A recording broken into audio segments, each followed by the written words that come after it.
I bought a cheap Ouija board game on Steam, and now it's gone, and my girlfriend is a stranger.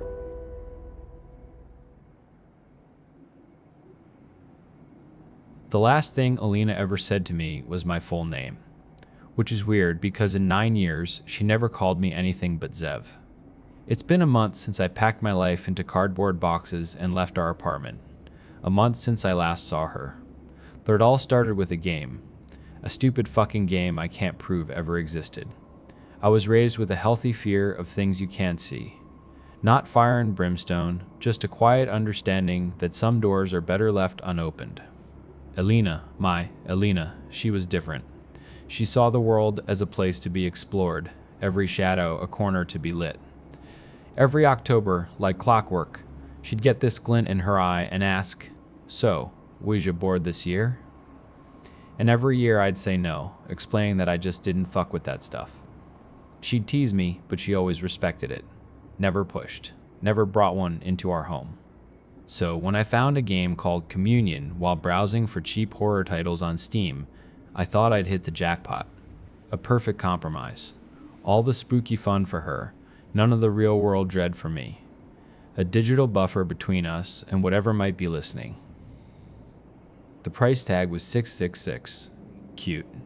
I bought it without a second thought, excited to surprise her. When she got home from her nursing shift that night, I had the lights in the office down low, our 2 computer chairs pulled up close to my monitor. She saw the screen and her face just lit up. Booting it up was underwhelming. No menu, no developer logos, just a straight cut to a black screen, then a slow fade in. It was first person. We were sitting at a stark white table in an infinite black void. The only other object was a wooden board in the center of the table. It wasn't a Ouija board, not exactly. It was darker, the wood grain hyper-realistic, etched with silver letters and symbols. I didn't recognize alongside the familiar YES, no, and goodbye. A single, tall, white candle flickered on the far end, casting long, dancing shadows that had nowhere to go. Across from us sat a figure. It wasn't a model, not really. It was more like a shimmering distortion in the air, a human-shaped pocket of heat haze. You could see the void through it, bent and warped. It extended 2 wavering, indistinct hands and placed a triangular piece of polished obsidian on the board. A planchette. A simple prompt appeared in clean white text. LEFT. Teen W. ASD. Right hand W. Alina wasn't much of a gamer, so she took the mouse to look around while I handled the keyboard. As I moved our digital hands forward, they settled onto the planchette opposite the shimmering thing. The moment our fingers touched it, an animation locked us in place. Alina whispered the old rule, to circle it 3 times to wake the board up. I did. A new prompt appeared, SPEAK. We looked at each other, brows furrowed. I typed, "Hello?" Nothing. I tried to pull the hands back, but they were stuck. "Is anyone there?" Alina's voice was soft, hesitant. My microphone was on, but I hadn't even considered. The planchette glided. It moved with a sickening smoothness, no friction, no sound. Our characters' hands and the shimmery ones moved with it, but I wasn't touching the keys. It slid over to YES. A nervous laugh escaped both of us at the same time. "Are you a spirit?" she asked, leaning closer to the screen. The obsidian triangle slid back to the center, paused, then shot back to YES. My stomach did a slow, cold roll. It was just code, I told myself. Just a clever voice recognition gimmick. Alina nudged me. "Your turn, Zev." Her using my name grounded me. This was for her. It was a game. We were just 2 people in a dark room, huddled around a glowing screen. A digital ghost story. "What do you want?" I asked, my voice a little tight. The planchette moved deliberately, spelling out its reply. TOW. ATCH. Another cold spike, this time up my spine. The formality was unnerving. The complete silence of the game wasn't helping. No ambient noise, no music, just the low hum of my PC's fans and the sound of my own blood pounding in my ears. "Are you, trapped here?" Alina asked. The planchette whipped over to no so fast it made me flinch. I was getting properly spooked. I love horror movies. I'm not some lightweight who jumps at every loud noise, but this was different. This felt intimate, like we were being listened to. The lack of sound, the sterile void, the shimmering thing across the table, it all felt wrong. I think I'm good for tonight, I told Alina, my hand already reaching for the mouse to close the window. She put her hand on my arm. Wait, one more. I saw the planchette twitch, then slide over to no on its own. Ask it its name, she whispered, a thrill in her voice. I hated the idea. Every horror movie I've ever seen says that's a bad fucking idea. But I looked at her, at the excitement on her face, and I felt stupid. So I sighed and leaned toward the microphone. What is your name?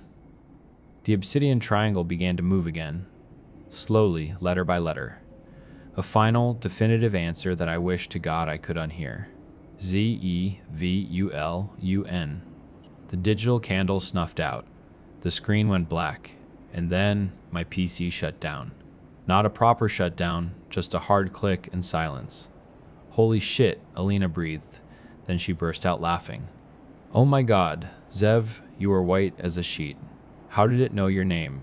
That's so fucking creepy. My Steam account maybe, I said, my voice shaky.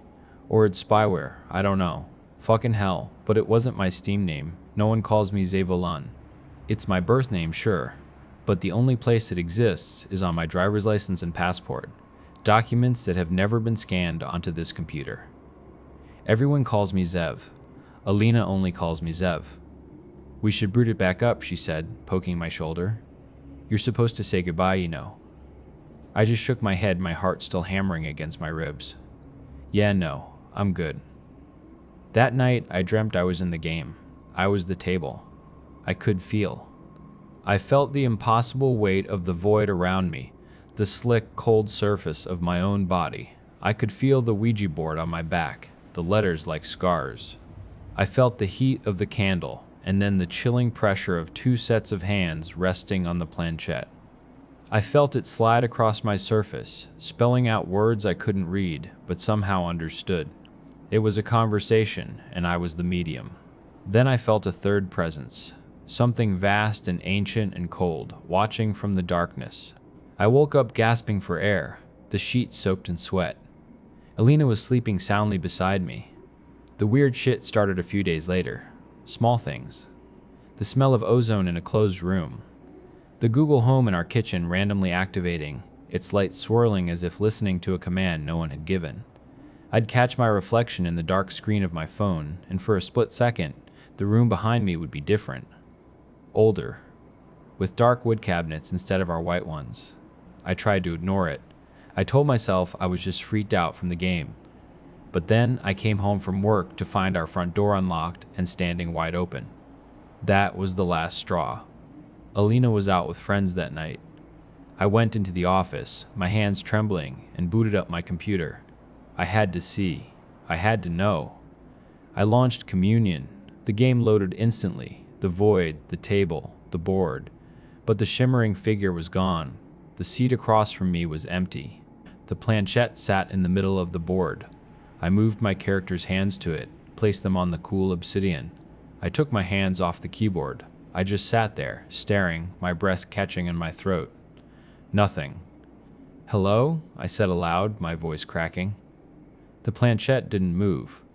But my character's hands, the polygonal hands on the screen, they twitched.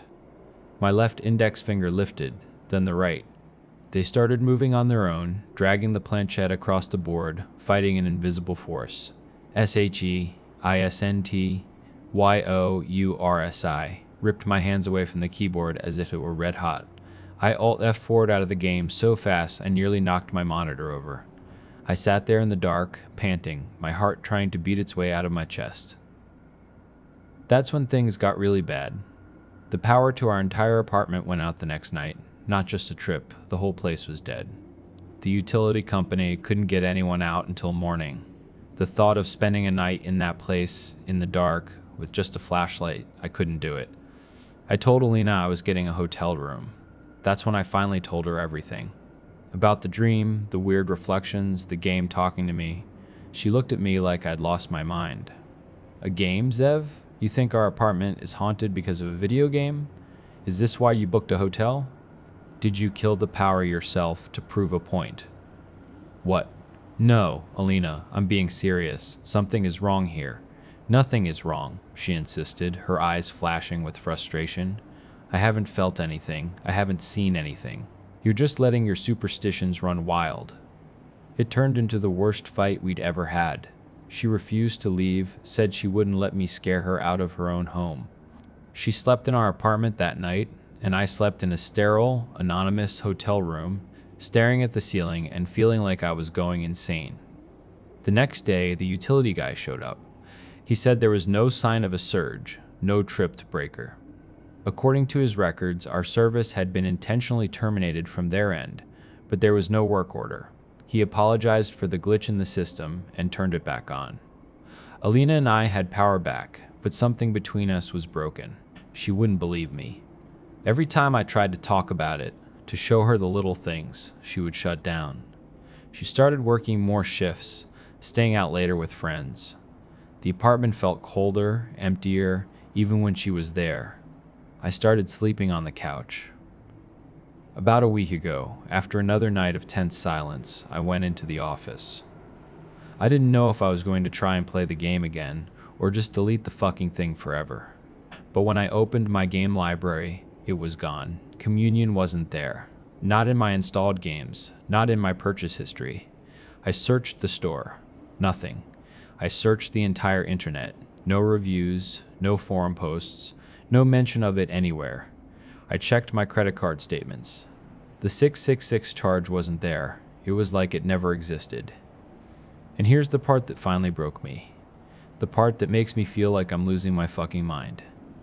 Elena doesn't remember it. When I brought it up to her, desperate to find one piece of solid ground, she just stared at me blankly. Communion? What are you talking about? We've never played a game like that.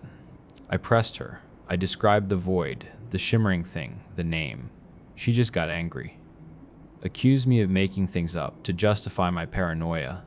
It wasn't just that she didn't believe the haunting. She actively, hostilely denied that the catalyst for it all had ever even happened. So I moved out. She was there, but she wasn't. She stayed in the bedroom the whole time I was packing my things, dismantling the life we had built. A ghost in our own home. I only saw her when I was ready to leave. I stood by the door, holding my set of keys. I told her I wouldn't leave until she said something, anything. She walked up to me, her face a cold, emotionless mask. For 9 years, I had seen every possible expression on that face. Love, anger, joy, grief. But this was new. This was vacancy. She looked past me, through me, her eyes fixed on something in the hallway behind me. And that's when she said it. The words that will echo in my head for the rest of my life. Not because they were cruel, not because they were the final nail in the coffin of our relationship, but because of the name she used. You should go now, Zavulun.